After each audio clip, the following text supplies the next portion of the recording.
बिस्मिल्लाहिर्रहमानिर्रहीम अस्सलामु अलैकुम वरहमतुल्लाहि वबरकातुहू। प्यारे नाज़रीन, कैसे हैं आप सब लोग। उम्मीद करता हूँ कि अल्लाह पाक की रहमतों के ज़ेर साया खैर व आफियत से होंगे। दोस्तों, सर्दियों की सौगात साग की रेसिपी के साथ मैं हाज़िर हूँ। साग बनाना बहुत आसान, लेकिन इसका धोना बहुत ही कमाल। धोना जो होता है वो आपने 4-5 पानियों से गुज़ारना होता है, क्योंकि पत्ते हैं, पत्तों के ऊपर मट्टी भी होती है, धूल भी होती है, इनको अच्छी तरह से साफ़ करना होता है। यहाँ पे मैंने 3 किस्म के साग लिए हैं, मेथी ली है और सरसों का साग लिया है और उसके साथ पालक लिया मैंने। ये तीनों मैंने मिक्स करने हैं। अच्छा, पाकिस्तान में फ्रेश साग मिलता है, ये तकरीबन 1 किलो की एक गठ्ठी होती है।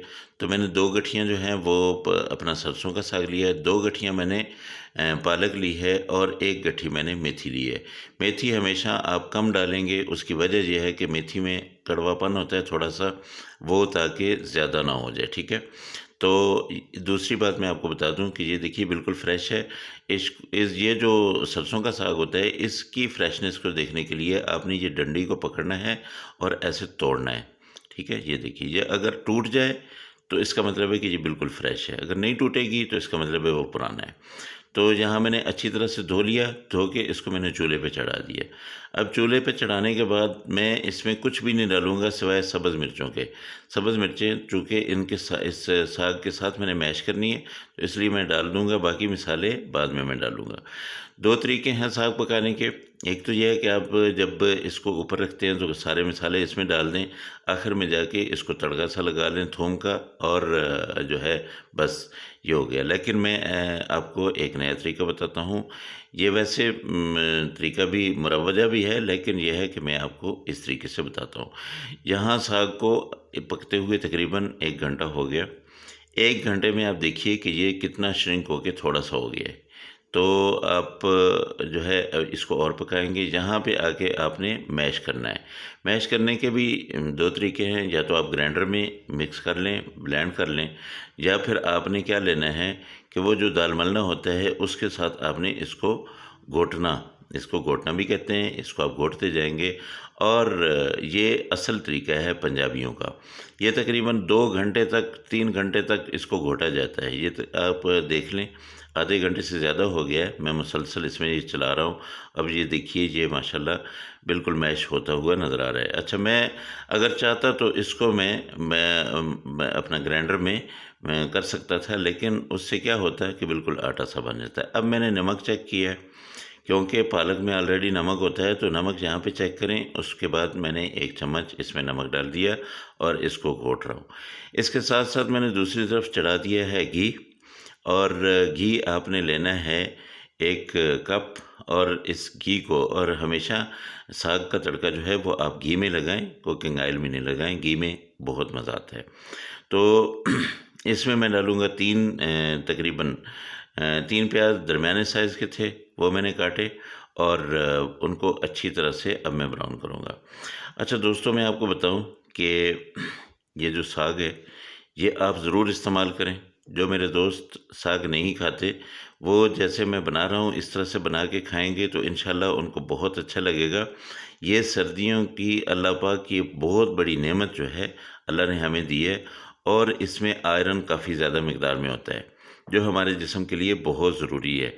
तो अल्लाह ताला ने वैसे तो हर चीज़ जो है हमारे लिए पैदा की है, इंसान के लिए पैदा की है, लेकिन कुछ चीज़ें ऐसी होती हैं जिनको हम छोड़ चुके होते हैं, तो इनको आपको छोड़ना नहीं चाहिए। ये आप इस्तेमाल करें, और इंशाल्लाह इसमें बहुत सारे फ़ायदे आपके जिस्म के लिए होंगे।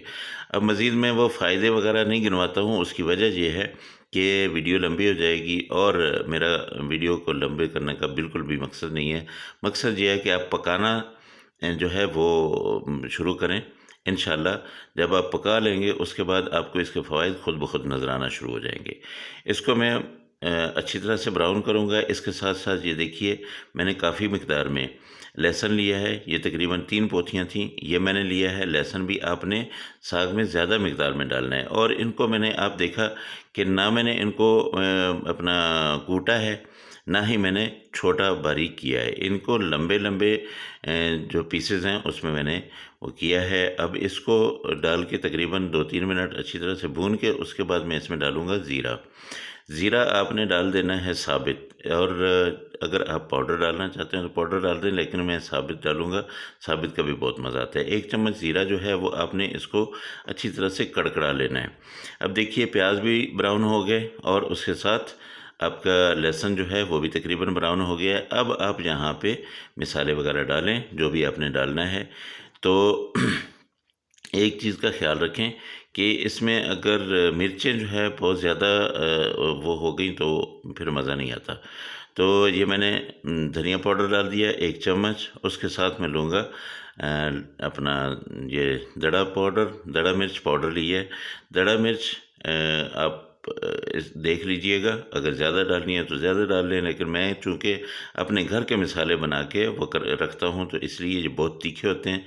ये मैं लाल मिर्च जो है पाउडर ये बहुत कम डालूँगा, आधा चम्मच डालूँगा। उसकी वजह ये है कि दड़ा मिर्च भी बहुत तीखी है, उसके साथ ये जो अपना पाउडर है ये भी बहुत तेज़ है, तो ज़्यादा मिर्चें ना हो जाएँ इसलिए ये अच्छा। दूसरी बात ये है कि ये साग दिखने में पहले बहुत ज़्यादा लग रहा होता है, लेकिन लास्ट में आके आप देखेंगे कि बिल्कुल थोड़ा-सा रह जाएगा। तो इसलिए मिसाले में आखिर में ही आपको बताऊँगा कि आखिर में आप मिसाले डाला करें, पहले जो है आप मिसाले मत डालें, और स्पेशली नमक। थोड़ा-सा मैंने पानी डाला, पानी डाल के इनको अच्छी तरह पकाता हूँ। तो मेरी गुज़ारिश यही है कि जो मेरे दोस्त नए मेरे चैनल पे हैं, मेरे चैनल को सब्सक्राइब करें और मेरी आने वाली वीडियो के नोटिफिकेशन के लिए बेल आइकन को दबा दें। 1 चम्मच मैं यहाँ पे डाल दूँगा नमक, 1 चम्मच मैंने साग में डाल दिया था, 1 चम्मच यहाँ पे मैंने डाल दिया। अब जब ये बिल्कुल रेडी होने को होगा साग, उस वक़्त मैं देखूँगा, अगर ज़रूरत पड़ी तो मैं नमक डाल लूँगा, वरना मुझे नहीं लगता कि अब और नमक की ज़रूरत पड़े। अच्छा, मसाला तकरीबन तैयार हो गया, तो 2 टमाटर मैंने लिए, टमाटरों को अच्छी तरह से बारीक करके वो काट लिया है।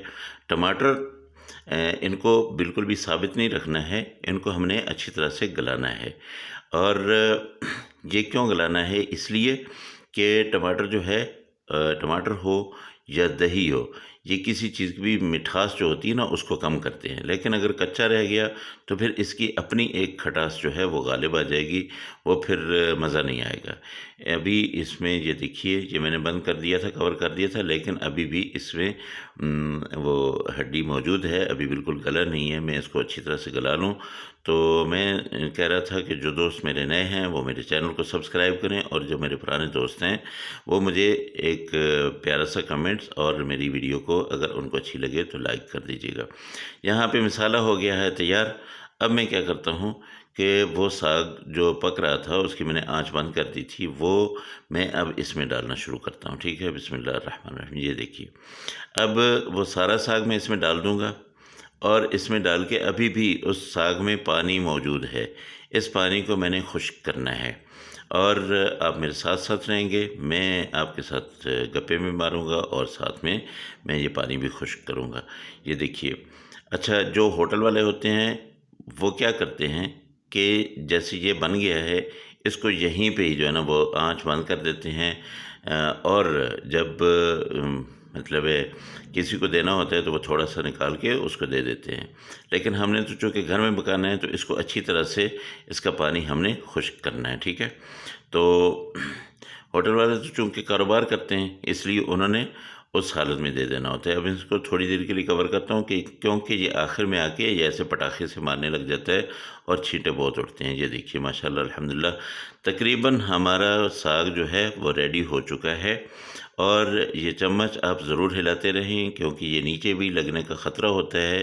पानी इसका अच्छी तरह से खुश्क करें, अगर पानी रह गया तो फिर इसका मज़ा जो है वो नहीं आएगा।